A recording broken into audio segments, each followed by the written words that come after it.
मान लीजिए कि आप कहीं जा रहे हो, पीछे से एक बंदा गाड़ी लेकर आपके पास आता है और आपसे पूछता है कि आप कहाँ जा रहे हो। आप उसे बताते हो कि मैं इस जगह पर जा रहा हूँ और वो बंदा बोलता है कि मैं भी वहीं जा रहा हूँ, मैं आपको वहाँ पर छोड़ दूंगा। आप उसकी गाड़ी में बैठ जाते हो। आपको लगता है कितना अच्छा आदमी है, बिना कहे आपकी मदद कर रहा है, पर आपको नहीं पता आप किसके साथ बैठे हो। ये एक सीरियल किलर है जो जल्द ही आपको एक दर्दनाक मौत देने वाला है। एक सीरियल किलर वो व्यक्ति होता है जो 3 से ज्यादा लोगों का खून कर चुका हो, और वो ये खून सिर्फ इसलिए करता है क्योंकि उसे लोगों को मारने और तड़पाने में बहुत मजा आता है। तो ये है दुनिया के सबसे खतरनाक सीरियल किलर्स। वार्निंग, कमजोर दिल वाले ना देखें, क्योंकि इस वीडियो में मैंने कुछ ऐसी बातें बताई है जो शायद आप ना सुन पाए। तो अगर आप नहीं सुन सकते तो मत देखिए video. Number 7, Donald Henry Gaskins. ये बंदा बहुत खतरनाक सीरियल किलर था। इसके बारे में जैसे जैसे मैं आपको बताऊंगा आपके होश उड़ जाएंगे। जब किसी क्रिमिनल को मौत के घाट उतारा जाता है तब उसे मारने से 1-2 दिन पहले उसे एक अलग जेल में शिफ्ट कर दिया जाता है। तो जब इसे अलग जेल में शिफ्ट किया गया तब इसने क्या किया पता है? इसके साथ 1-2 लोग और थे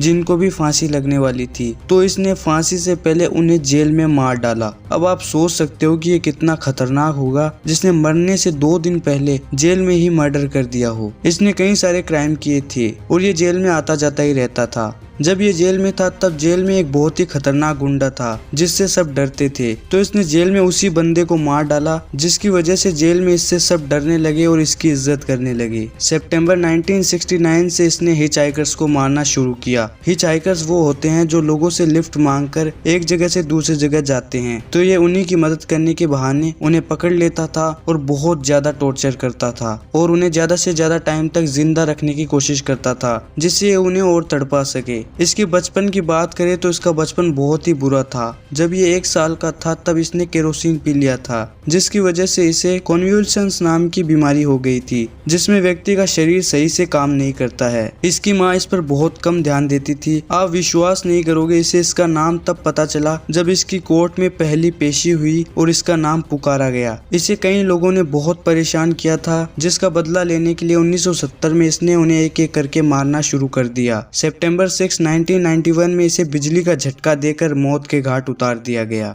नंबर 6, स्टोन मैन। 1985 मुंबई। एक के बाद एक इसने लोगों को मारना शुरू किया। यह उन लोगों को टारगेट करता था जो लोग फुटपाथ पर सोते थे। इसके मारने का तरीका बहुत बेरहम था। यह अपने विक्टिम को मारने के लिए एक 30 किलो का पत्थर लेता था और सोते हुए अपने विक्टिम पर डाल देता था, जिसकी वजह से उनका सिर पूरा कुचल जाता था और लोगों की मौत हो जाती थी। जिनको ये मारता था उनकी बॉडी को कोई आइडेंटिफाई करने भी नहीं आता था, क्योंकि ज्यादातर लोग जिन्हें ये मारता था उनके कोई रिश्तेदार होते ही नहीं थे। इसने 1985 से 1988 तक कम से कम 12 लोगों का खून किया। उसके बाद ये गायब हो गया। किसी को नहीं पता कि ये कौन था। 1989 में इसी तरीके से लोगों का मर्डर होना फिर से शुरू हो गया, लेकिन इस बार कोलकाता में। इस तरीके से 26 लोगों का खून किया गया। अब ये तो कंफर्म नहीं है कि मुंबई और कोलकाता में एक ही सीरियल किलर ने मर्डर किया हो, लेकिन इनके मारने के स्टाइल से हो सकता है कि ये एक ही बंदा हो। कोलकाता की इंग्लिश प्रिंट मीडिया ने इस सीरियल किलर को नाम दिया स्टोन मैन। नंबर 5,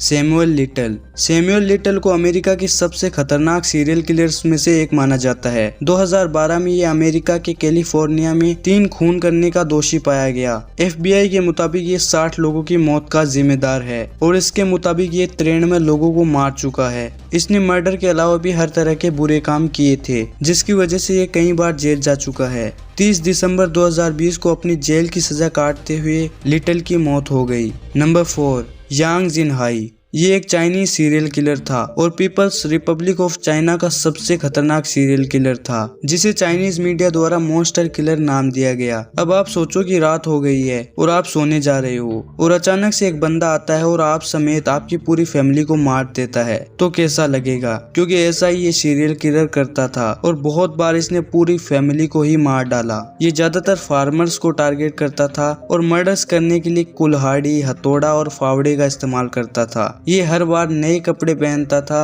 और इसके बड़े बड़े जूते होते थे। इसने कई बार जेल के चक्कर लगाए हैं। इसने तकरीबन 67 लोगों की जान ली थी। इसे मौत की सजा सुनाई गई और फायरिंग स्क्वाड ने इसे एक साथ गोलियां मारकर मौत के घाट उतार दिया। Number 3, Mikhail Popkov. Mikhail Popkov Russia के सबसे खतरनाक सीरियल किलर्स में से एक है। 2015 में इसे 22 मर्डर्स का दोषी पाया गया। बाद में इसने खुद कबूल किया कि इसने 59 लोगों को और मारा है। ये सीरियल किलर इतना बेरहम था कि इसे द वेयरवुल्फ का नाम दिया गया, जिसका मतलब है कि ये बंदा इंसान के रूप में एक भेड़िया था। इसका टारगेट वो औरतें होती थी जिनकी उम्र 16 से 40 साल के बीच होती थी। लेकिन इसके हाथ से एक आदमी की भी मौत हो गई थी जो एक पुलिस ऑफिसर था। ये अपने विक्टिम्स को मारने के लिए चाकू, कुल्हाड़ी कुछ भी इस्तेमाल करता था। जनवरी 2015 में इसे उम्र कैद की सजा सुनाई गई। 2018 में इसे दूसरी बार उम्र कैद की सजा सुनाई गई। इसे मौत की सजा नहीं सुनाई गई क्योंकि मौत की सजा रशिया में अलाउड नहीं है। नंबर 2, जावेद इकबाल। जावेद इकबाल एक पाकिस्तानी सीरियल किलर है जिसने 6 से 16 साल के 100 बच्चों की जान ली थी। ये उनका गला घोंटकर उनके शरीर के टुकड़े करके एसिड में डाल देता था। इकबाल को फांसी की सजा सुनाई गई और जज ने यह भी कहा कि जैसे तुमने उन बच्चों को मारा था, उन्हीं बच्चों के पेरेंट्स के सामने तुम्हें भी वैसी ही मौत दी जाएगी। मतलब कि फांसी से उसकी मौत होगी, उसके बाद उसके 100 टुकड़े करके एसिड में डाल दिया जाएगा। लेकिन फांसी होने से पहले ही उसने अपनी जान ले ली। Number 1, Luis Garavito. Luis Garavito एक कोलंबियन सीरियल किलर है जिसे वहाँ की लोकल मीडिया द्वारा दुनिया का सबसे बुरा सीरियल किलर बताया गया। 1999 में इसने कबूल किया कि इसने 138 लड़कों को टॉर्चर किया और उन्हें जान से मार दिया। लेकिन जेल में जाने के बाद ग्रेविटो ने और ज्यादा मर्डर्स को कबूल करना शुरू कर दिया। जेल में उसने कई सारे नक्शे बनाए। इन नक्शों के अनुसार ग्रेविटो ने 300 से ज्यादा खून किए थे, जिसके बाद उसे 1853 साल और 9 दिन की सजा सुनाई गई। तो ये थे दुनिया के सबसे खतरनाक सीरियल किलर्स। सीरियल किलर्स पे हमने पहले भी एक वीडियो बनाई थी। अगर आपने उस वीडियो को नहीं देखा तो इस वीडियो को जरूर देख लीजिए और चैनल को अभी तक सब्सक्राइब नहीं किया तो सब्सक्राइब करके बेल आइकन को जरूर दबा दें। Thanks for watching.